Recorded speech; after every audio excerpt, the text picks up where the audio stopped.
Tudo bem. Afinal, as nossas crianças são todas preparadas desde a infância para tomar as melhores decisões possíveis mediante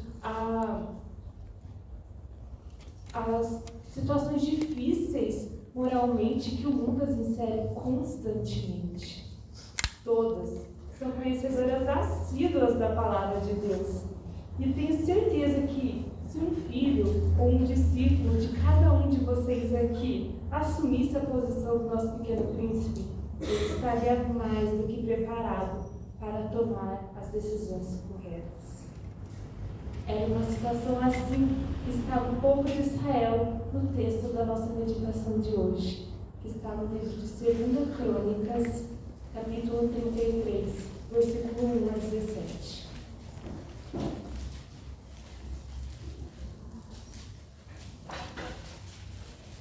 Segunda Crônicas 33, versículos 1 até os 17.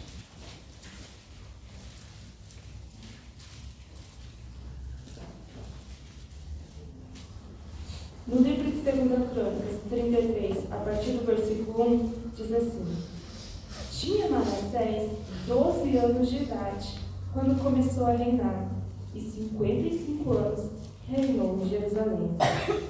Fez o que era mal perante o Senhor, segundo as abominações dos gentios, que o Senhor expulsara de suas possessões de diante dos filhos de Israel. Pois tornou a edificar os altos que Ezequias, seu pai, havia derribado. Levantou altares aos Balaíns e fez postes ídolos, e se prostrou diante de todo o exército dos céus e o serviu.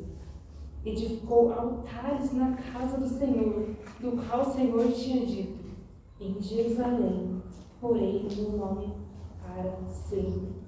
Também edificou altares a todo o exército dos céus, nos 2 átrios na casa do Senhor. Queimou seus filhos como oferta no vale de Enom.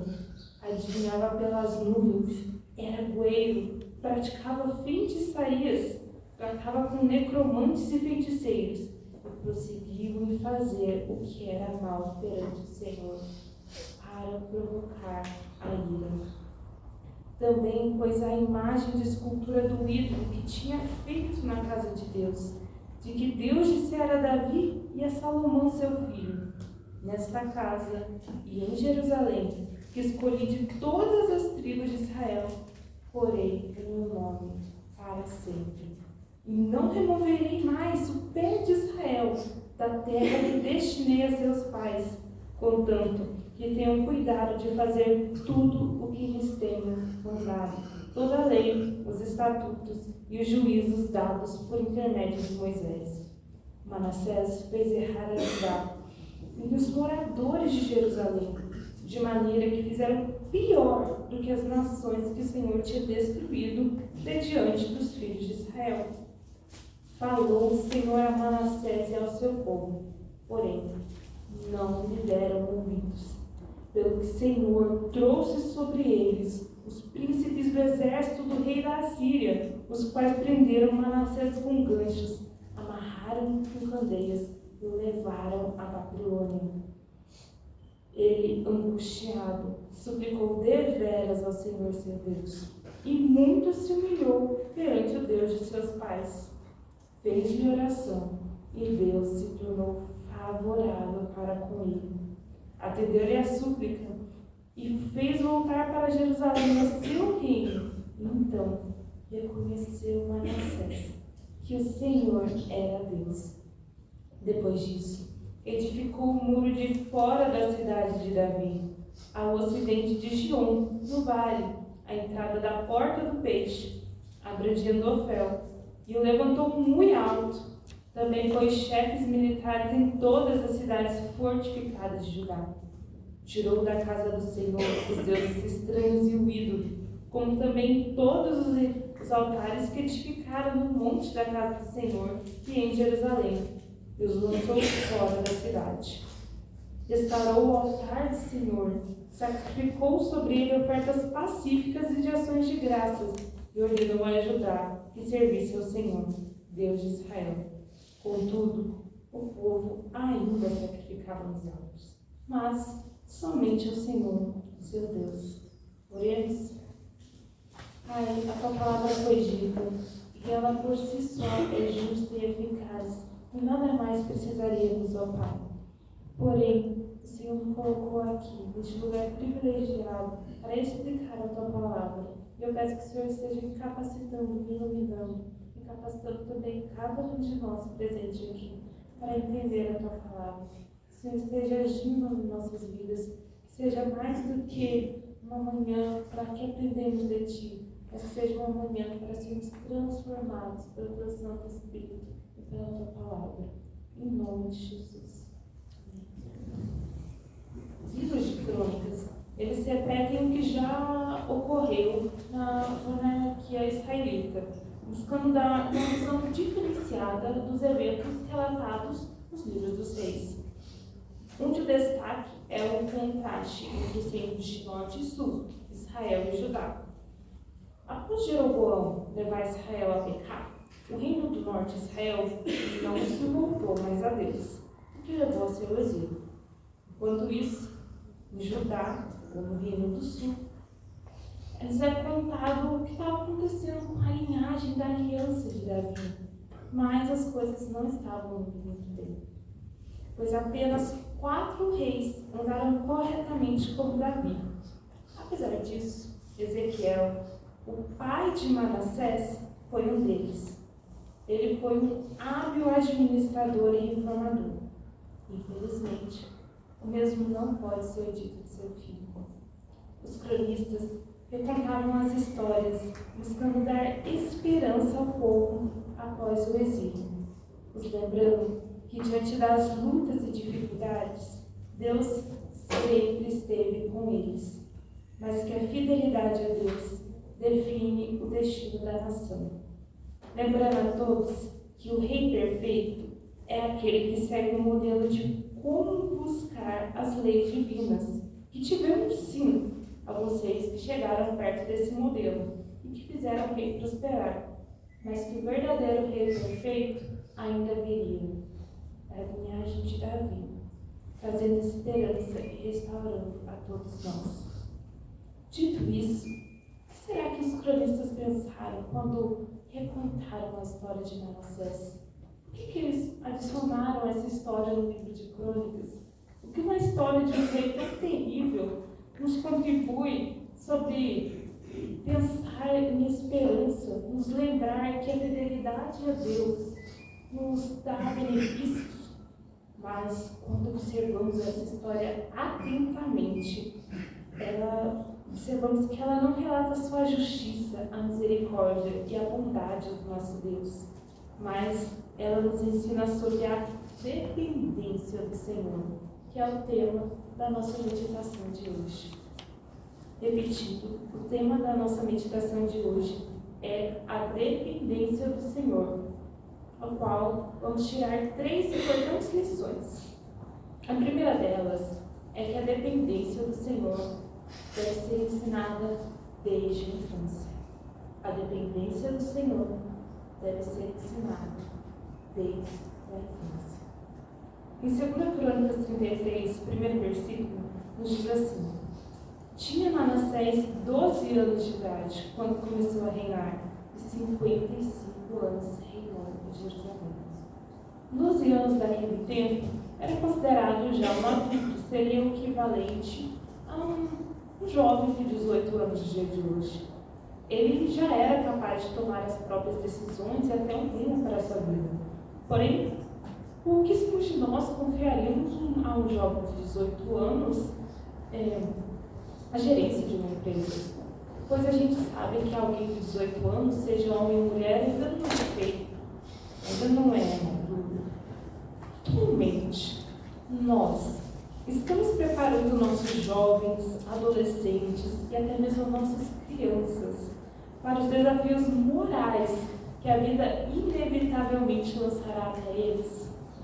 Somos jovens que somos responsáveis, seja filhos, mas também seja seus discípulos nas suas igrejas, nas suas congregações, assumir, por exemplo, um cargo político, ele estaria preparado para tomar as decisões moralmente corretas em meio ao mundo tão corrupto? Ele entenderia a importância de não se corromper? Um outro exemplo, se um dos nossos jovens assumir um cargo de liderança em uma empresa, ele seria capaz de tomar uma decisão moralmente correta, sabendo que ele levaria prejuízos, que ele perderia lucros? Algo interessante sobre Manassés é que seu pai, o rei Ezequias, foi um bom rei. No capítulo 29 diante de 2 Crônicas, mostra que ele reestabeleceu o culto a Israel, assim como a Páscoa. Então Manassés não era só filho de crente, ele seria o equivalente a um filho de um obreiro ou de algum tipo de liderança espiritual nos dias de hoje.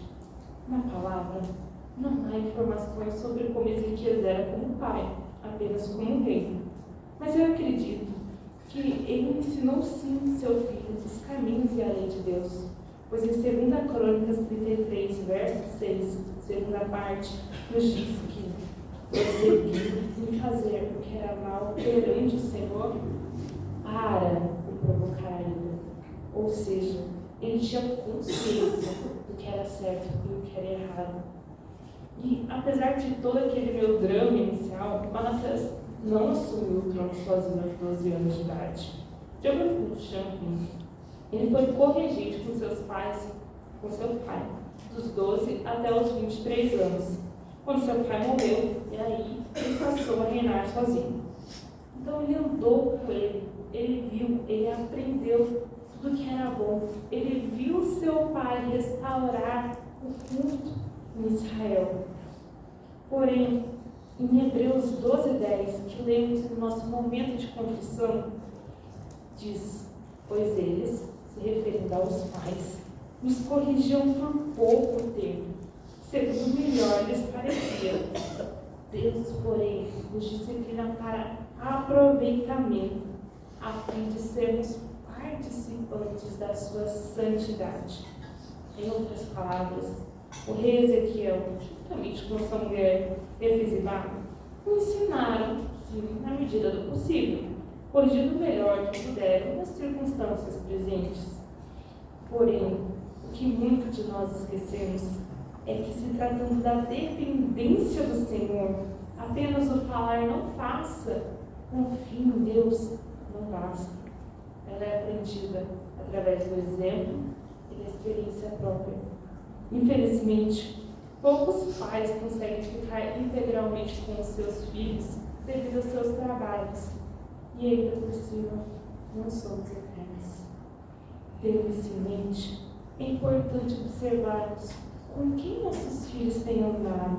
Afinal, onde estavam aqueles que observaram e entenderam o que Manassés tinha feito ao restaurar o Senhor? Onde estavam aqueles que aconselharam o rei Ezequias a aconselhar também o rei Manassés, quando eles viram que eles estavam construindo ídolos? Não havia um amigo de seu pai para lhe dizer que se deve adorar somente ao Senhor, pois Ele é o nosso Criador, e não a todo o exército dos céus. Será que seus conselheiros não repreenderam em sua rebeldia, ao propositalmente, como vimos, tentar irritar o nosso Deus, chegando ao ponto de queimar seus próprios filhos? Onde estavam aqueles que contam as histórias que mostram que só o Senhor é soberano sobre os céus e a terra, quando Ele praticou feitiçarias, adivinhações? Não sabia ele que o Senhor é o Senhor do presente, do passado e do futuro? A palavra não nos revela se Manassés foi aconselhado ou não, seja para o bem, com bons conselhos, ou para o mal, que o levaram à rebeldia. Não nos revela se Ezequias, como muitos obreiros dos dias de hoje, não tinha ninguém para confiar o seu bem mais precioso. Porém, o que ela nos revela é que a graça de Deus se manifestou abundantemente naquela família. Pois a insuficiência da nossa força e domínio próprio diante do pecado, Manassés não ia ser capaz sem depender do Senhor. Mas Deus, Ele foi muito glorioso naquela família. Ele a disciplinou. Ezequias, ele seguiu a Deus. Manassés, seu filho, se desviou. Mas a próxima geração, Josias, seguiu novamente o Senhor. Essa família é um exemplo que na paternidade dependemos exclusivamente da graça de Deus para a criação e educação de nossos filhos, não excluindo as nossas responsabilidades. Salmo 127, verso 1, que lemos no início do nosso momento de culto, diz assim: se o Senhor não edificar a casa, em vão trabalham os que a edificam. Por isso, a minha oração e o meu apelo é que cada pai e mãe, seja biológico, adotivo ou até mesmo espiritual, continue não só a depender totalmente da graça do Senhor, buscando nele refúgio para a criação e educação de seus filhos, mas também para ensinar a eles, através do exemplo, através da leitura bíblica, através dos momentos de culto, momentos como estamos agora, e momentos dentro dessa casa, sobre a importância na dependência total do Senhor. Pois sem Ele, nada podemos fazer. Até porque um outro ponto sobre a dependência do Senhor é que a falta da dependência do Senhor nos deixa cegos e surdos. A falta da dependência do Senhor nos deixa cegos e surdos. No 10º versículo de 2 Crônicas 33, nos diz que falou o Senhor a Manassés e ao seu povo, porém não lhe deram ouvidos. Quando eu ensino crianças, eu costumo ilustrar que o pecado é um inimigo muito forte, muito poderoso. Apenas o super-herói mais forte de todos, Jesus, foi capaz de derrotá-lo completamente. Apesar disso, Jesus ele precisou dar o seu sangue, morrendo de forma muito dolorosa, a mais dolorosa que existia na época, uma cruz, para conseguir vencer esse inimigo.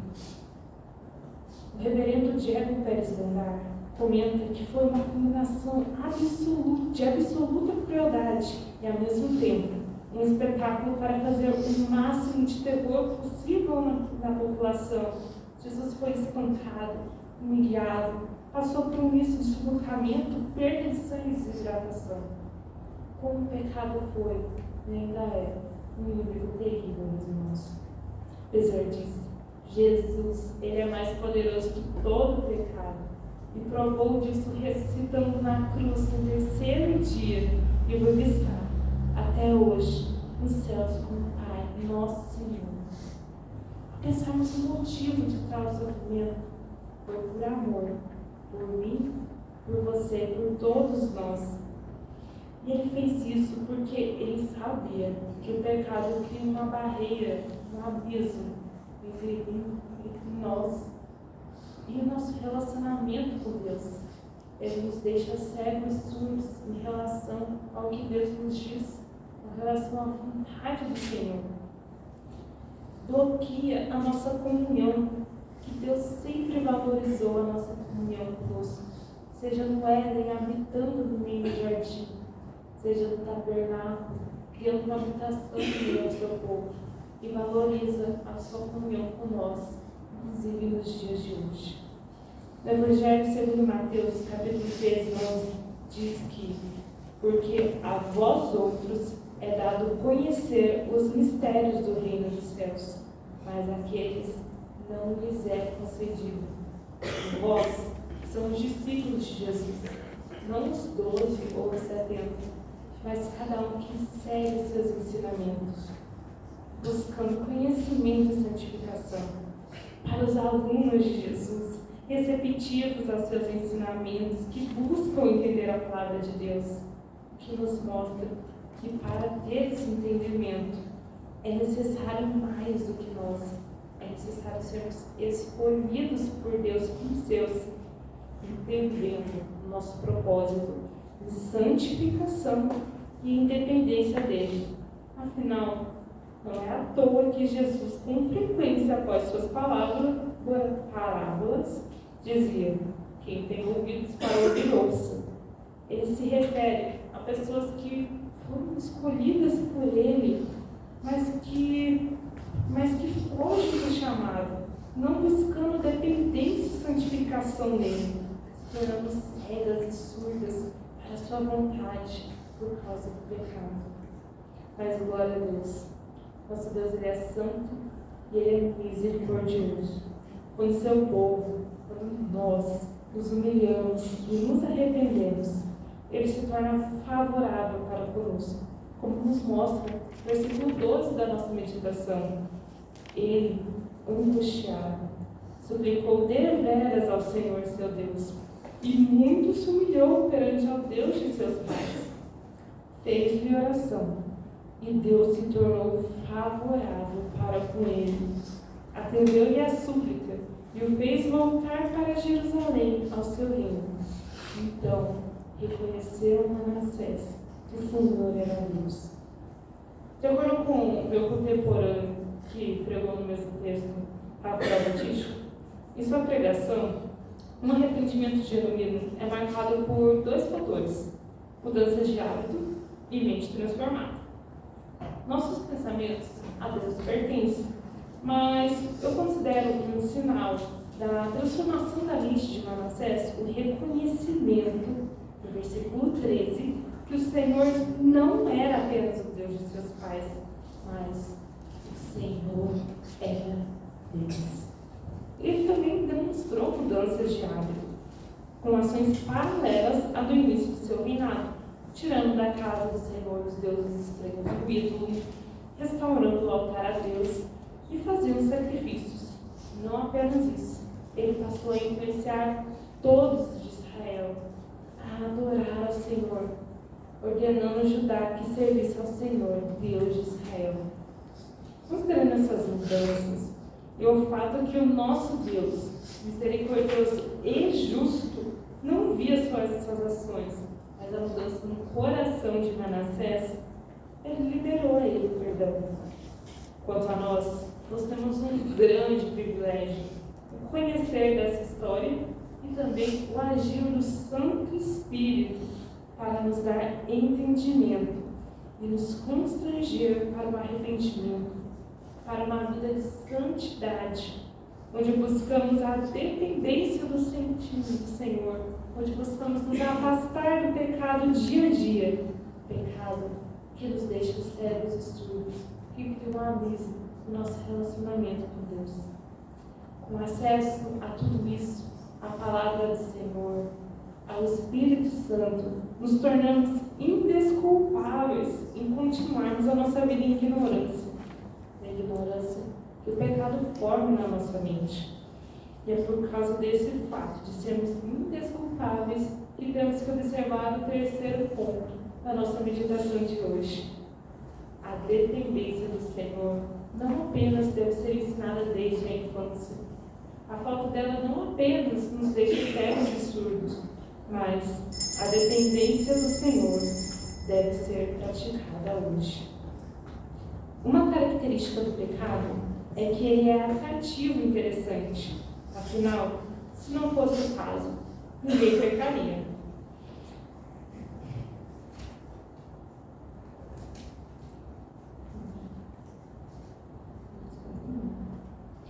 O problema é que muitas vezes nós somos arrogantes e não queremos depender do nosso Senhor, por acharmos que somos mais do que realmente somos. E alguém que escute todo o clamor que eu fiz sobre arrependimento, sobre santificação, entendendo apenas até certo ponto a misericórdia de Deus, pode pensar que é muito penoso, muito trabalhoso mudar os nossos hábitos. Vou deixar para fazer isso mais tarde, no fim da minha vida, vou curtir agora, neste momento. Quando se fala de arrependimento genuíno, que leva a transformação da nossa mente, parece um trabalho ainda maior. Nossa, eu vivo um mundo de informações, a minha mente é bombardeada de pecado o tempo todo. Como eu vou purificá-la? Como eu vou me santificar? o ser humano. Ele tem como defesa natural evitar ou fugir de tudo que lhe causa forte desconforto ou ansiedade. É um sistema de autodefesa que o nosso poderoso Criador colocou em nosso cérebro para nos proteger. Afinal, temos que ter medo e aprender a fugir de situações que não somos capazes de enfrentar. Se o nosso cérebro não sentir medo, ansiedade ou vontade de fugir ao menos um abismo, por exemplo, seguiríamos em frente nos jogando dele e morreríamos.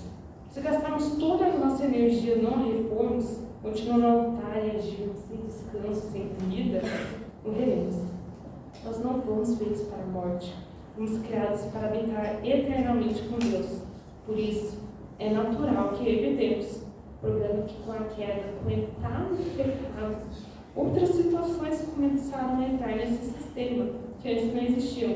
E isso inclui fugir da mudança de vida, fugir do pecado, pois isso consome muita energia e trabalho, criando um desconforto que ativa essa área do nosso cérebro. Mas temos que lutar contra isso. Não sermos imediatistas e lembrar do nosso alvo, que é morar eternamente com Deus e também ter uma vida plena aqui na terra com Ele, através da dependência nele. Versículo 17 nos diz assim: contudo, o povo ainda sacrificava nos altos, mas somente ao Senhor seu Deus.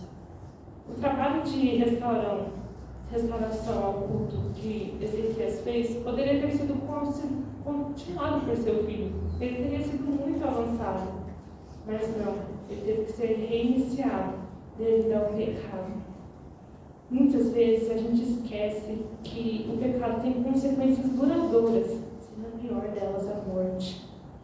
O próprio Ezequias, apesar de ter entendido que a irreligiosidade é a causa final da decadência e do desastre nacional, dando o seu melhor para instituir para restaurar a religião do seu povo, ainda não conseguiu mudar a mentalidade do seu povo totalmente, pois os feiticeiros eles só se esconderam e voltaram a aparecer para aconselhar o seu filho. Tendo isso em mente, o ideal é iniciarmos a nossa santificação, a adoração, a nossa nova fase na dependência de Deus hoje. Não precisamos continuar pecando, aumentando essas consequências duradouras do pecado. Por isso, temos que ter uma vida de estudos, de oração. Devemos buscar sermos pessoas exemplares para as nossas crianças e discípulos. Nos tornarmos pessoas que ouvem, escutam, entendem, para que o pecado não crie escamas em nossos olhos. Mesmo agora, podemos iniciar a oração, nos arrependermos e iniciarmos uma nova etapa em nossas vidas. Concluindo, a dependência do Senhor deve ser iniciada desde a infância, através do exemplo, das leituras bíblicas, dos momentos de culto familiares e externos, sobre o falar do nosso Senhor, conversar sobre quão minúsculos nós somos e que sem Ele nada podemos fazer, pois quando tentamos fazer algo por nossa conta, nos tornamos cegos e surdos por causa do pecado, um terrível inimigo que nos afasta de Deus. A dependência do Senhor deve ser praticada hoje. Amém? Vou pedir para a nossa irmã Alessandra, ela estar presente, para fazer uma oração, para encerrar esse momento e para o reverendo Wellington entregar a bênção.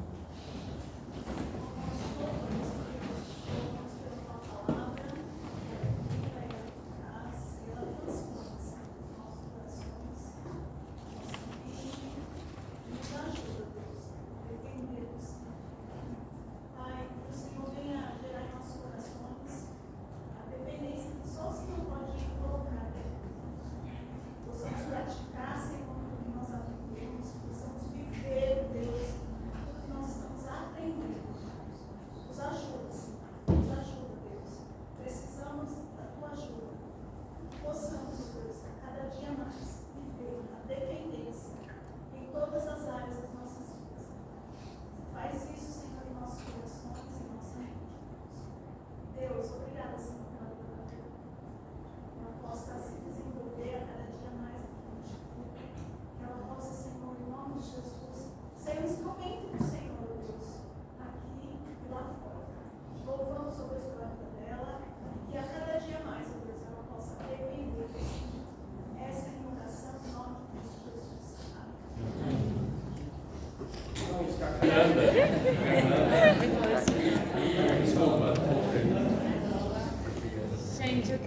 agradecer primeiramente a Deus por ter colocado tantas pessoas na minha vida, que é uma coisa que eu tenho orado muito, e o Bel realmente foi uma bênção na minha vida, e eu acho que sem as pessoas que me deram suporte eu não teria conseguido aqui pregar.